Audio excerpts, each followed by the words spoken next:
pressures of touring have been a central part of the rock scene since its very beginning, more so than any other kind of music.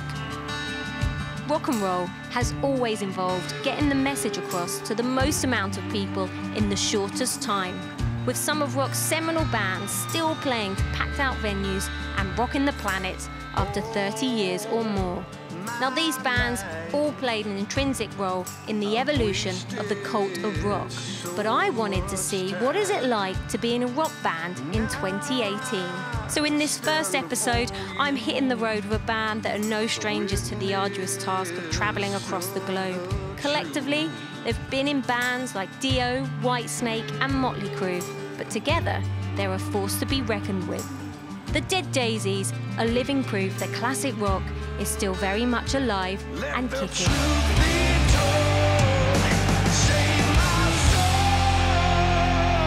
It's gonna be alright. Wash your sins away. Alright.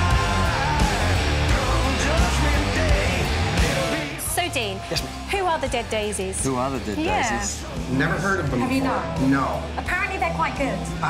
Ish. The Dead Daisies are a bunch of guys that just love the fans and love to rock. It's not brain surgery, it's only rock and roll. Have to know something about our guitar player, David. He's the whip smacker. You know, Okay. He is really the most focused guy in the band. He runs this baby. He's the founder and the leader of the Dead Daisies. Like anything, you know, we do get on each other's nerves, good and bad and everything that we do, and there's fun times and frustrating times and angry times and happy times, and the highs are really great. And musical highs, there's no other highs, they're just musical highs. Yeah.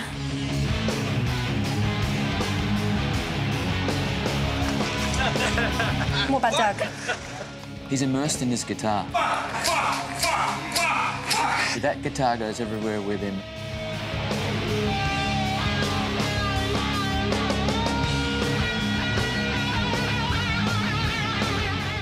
I always have a guitar with me on the road, so at least I'm not totally alone. Right, okay. You've got your mistress. Yes. Your guitar mistress with you. I call him the golden boy. Golden hair, golden guitars, a few other golden things. Anyway, Marco's got the dance moves, hasn't he? Marco Mendoza, our house introvert. He's very shy, very bashful. He's my brother in sobriety. This year, it'll be 31 years of sobriety.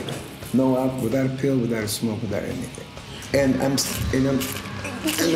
okay. They say. And then there's Mr. Dean Castronovo. I'm the new guy. Yes. So you gotta understand what that's like. I'm getting hazed constantly. I've known Dean for quite a while, and we've been on some journeys together. No pun intended. Dean is a total ball of energy. I mean, I'm not just sitting there doing my thing. It's like arms are flailing and I'm going There crazy. is a little bit of animal going on there, isn't there? Definitely. I got to. I mean, it's you get into it like that. Have you always had this energy? Yes, ma'am. So the drum kit was a natural place for you to go to get rid of some of that energy? Yeah, I was a Ritalin kid.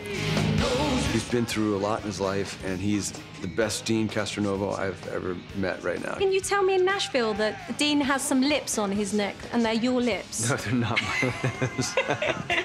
Are you sure? Yeah, I'm positive. Right, whose lips are those? That's my wife. That's Steve. That is your wife? That's my girl. Okay. Yeah. And see, I can't wear the ring anymore because my fingers have gotten so swollen from playing. You know, they start to muscle up, and you know, from playing. So I keep it on my chain so she knows that I'm still there, and I would never leave her, and she's the best thing that ever happened to me. You're apparently the Joker in the band. Who said that? I have no idea. What the fuck is going on here? No. But maybe every member of your band said it. He's got some unbelievable jokes on. Okay, so I have a friend of mine that is very mad at me right now because I smelled his sister's. You could not repeat them on camera. John is the chops buster. He keeps it fresh. Don't make me tell them the story about the pork ribs. Anyway. If he's picking on you, he likes you. You guys have all been in some incredible bands over the years, including the Dead Daisies now. But so you really know what it's like to be on the road. When I was in Whitesnake, I went through 2 marriages while I was in that band. I gotta say, I haven't worked this hard in a long time. Really? The Dead Daisies is a hard-working machine. You put 5 people together for an extended period of time, and with management and everything else, of course, there's, you know, we're human, there's going to be friction, but at the end of the day, we are mates. This tour, definitely, there's so much going on, and there's so much to do that you don't have time to do the don'ts. With other bands I was in, it was a little different situation, you know? It was like work for 3-4 months and make a ton of money and sit on your butt and get in trouble. So this is kind of cool, because I would get in trouble. We don't want any trouble. No. How do you think it's changed over the years then, from when, you know, you were first touring to 2018? It's getting harder to deal with the jet lag. I'm not trying to like dwell on my age, because I was a waiter at the Last Supper. It's very cool the way we tour with Dead Daisies, I have to say. And we go from flying on a private plane, which David sometimes flies.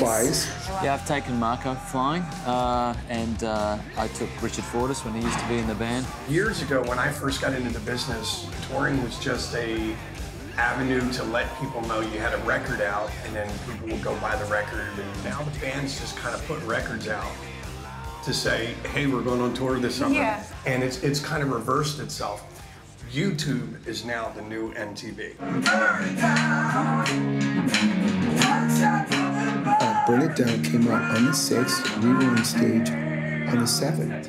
The record's been out 4 days. Nobody knows the shit. When I was in Journey for 17 years, I didn't have to deal with social media. You know, the band was so darn big, it's like, well, we didn't need that. It's very fan-based. They want that social media out there. They want to feed the fan stuff all the time. I'm a people person, so being in this, it's heaven. So what goes through your mind just before you're about to walk on stage? I hope I get this right. Do I remember everything? For me, it's like, because I'm the new guy, I'm trying to remember all the songs, like, okay, yeah, so it's a lot of focus for me right now. You gotta bring your A game to this band. They don't play. As soon as we get here, we start playing, and you start seeing the fans, it's just like, it's such a great energy.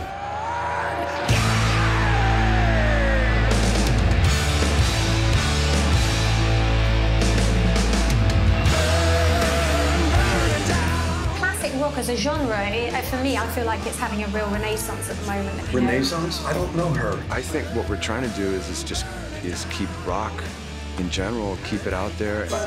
Bow, bow. I'm embarrassing myself now, aren't I? To show you. It's new classic rock, keeping it alive.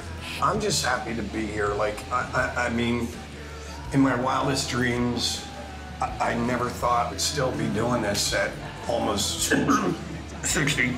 But here we are, we're still going strong, all of us.